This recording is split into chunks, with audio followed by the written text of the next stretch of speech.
Hey everybody, welcome back. George Gill here from Gill Media. Thanks for joining me again. Today we're going to be talking about part 2 of our last post about keyword research. So we're going to use some real examples, we're going to use some real tools and go through a little bit of keyword research, and I'm going to show you a few little tips and tricks that we use for professional services for our clients, and hopefully that'll help you out in doing some of your keyword research. Just to reiterate, in our last post, really important as your first step to your online strategy is doing some sleeve rolling up and doing some hard digging on keyword research. So come on over here and join me on my computer and let's do a little bit of keyword research. Okay, so here we are in a browser at google.com, and we're going to start out by doing a search for Google Keyword Tool, and that's going to drive us to adwords.google.com/select/keyword tool external, and that's the free tool that we're going to use to do some of this keyword research. Okay, so click on that, and let's just take a quick look around first to see exactly what we have here. Up in the top, you're going to enter a word or phrase, one per line, that you think your potential client will be searching for if they were looking for the goods and services that you had to offer. If you have a current website, you can enter the URL here, and Google will extract what it thinks your company's about based on its website. That's an interesting exercise to do, just to see if the keywords that are within your site are communicating what you think they're communicating. So that's a really interesting strategy to do on your website. We just have a security channel here. Some advanced options. I'm going to show you in the columns when we do a search here that you can control where your location and languages that you're searching for. So right now we have it set to United States, English. That's going to give us probably the most detailed explanation, information for local search. But if I were in Canada, I would select Canada, and English if I wanted local search from there, if that's where I was selling my goods and services. If I'm selling to, say, Canada and the US, I would probably use United States because it's a larger search volume, and then do a second check maybe on Canada at that stage and see if there's more the difference in search volume between the two countries. I can certainly check to bring up ideas for mobile search, as that's becoming a bigger platform, and then I can filter the search a little more detailed there as to the volumes that we're getting as well. Now, for our purposes at this stage, we're not going to filter the volumes, but it can come in handy if there's a lot of search volume around keywords that you're looking at, so you can narrow the search volume range. And I'll explain in a second why you might want to do that. Okay, so let's go down to the columns here. We have keyword, the competition level. This is more of, again, AdWords spending. How competitive is the keyword, and therefore how much more you're going to pay for the keyword. But you can also take some assumption from there. If competition's really high from an AdWords perspective, chances are on an SEO perspective, it's going to be harder to get to page 1 as well, which is the key goal. And then global monthly searches, which is just that, globally, how much a word or phrase is searched for. And then local is tying right up here to the location that I've chosen as country, as to the search volume within that country. And then trends is going to show us a little bar graph that gives you an idea of whether or not search volume is going up, down, sideways, whatever the case may be. And that's important because we don't want to be chasing a keyword for search engine optimization that is on the decline, because it's going to take some time to get to page 1 anyways. We want to make sure that we're going after words that represent a long-term return on our investment.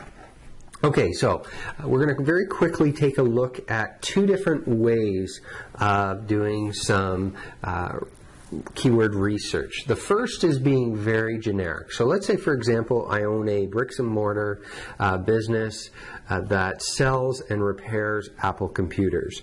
So I may do a very broad search. For example, search for Apple, search for Mac, search for iMac, search for iPad. Okay, just very broad search terms overall. And then I'm going to plug in the security code so that it will complete the search. It knows I'm a human, and I'm going to push search. So right away, it's going to bring up the, based on relevance, since I'm sorting by relevance, my 4 keywords that I entered very first. Now, interestingly enough, although the search volume is really high globally and locally on those 4 keywords that I punched in, you can see that competition is very low. And just a quick tip there, that's really because anybody who's searching for just a single word, chances are that they're not at a position that they're at a buying stage at this point. So in other words, if I wanted to buy a car, I wouldn't search car. If I were ready to buy and I knew that I was going to buy a Pontiac GM, I may even go as far as to plug in the model. So it's kind of the logic, the buyer logic, that the longer the phrase, chances are the further along in the purchase or research process I've gone, and I'm getting closer to that stage of where I want to actually move forward. Okay, so the other thing that I'm going to point out here is that we have selected as a match type broad, which means that this is the search that encompasses this word with anything around it. So for example, let's say, for example, I put in Apple and it has a search volume of 30,400,000, but that could encompass Apple computers, Apple is good for you, an apple a day, absolutely anything around the search volume. If I select phrase, it narrows it down a little in the fact that Apple must be in the phrase. Now, because we're talking about single words here, the search volume is identical to the broad because, frankly, we're only talking about a single word. But if I go down a little and I see, for example, iMac 24 had some significant search volume as a broad search, notice that if we're putting iMac and 24 together in a phrase, then the search volume's dropped considerably. So the broad is encompassing a lot more words around it as well. I'm going to take that one step further and select exact, which is going to include bracketing around the words, and what that means is that all I've searched for is the term Apple, in which case notice a huge drop in overall search volume between a exact search, so I'm searching exactly for Mac, as opposed to Mac being in the phrase, as opposed to Mac being anywhere in the statement. And if I go back down to that iMac 24, look at this. We got iMac as broad, 60,000, iMac as a phrase, 49,000, but the exact search for iMac 24 is about 6,600. So there's a couple of quick ways to understand exactly what's going on. Now, that's a broad scope search, and if we're going to narrow that down a little more, we may go for something a little more detailed. So let's say, for example, I want to focus on Mac notebook computers and Apple service if I do repairs as well. I'm going to do a search again, and I'm going to take off the exact in the phrase at this stage, so it just gives me a broad scope of the search volume of those keywords.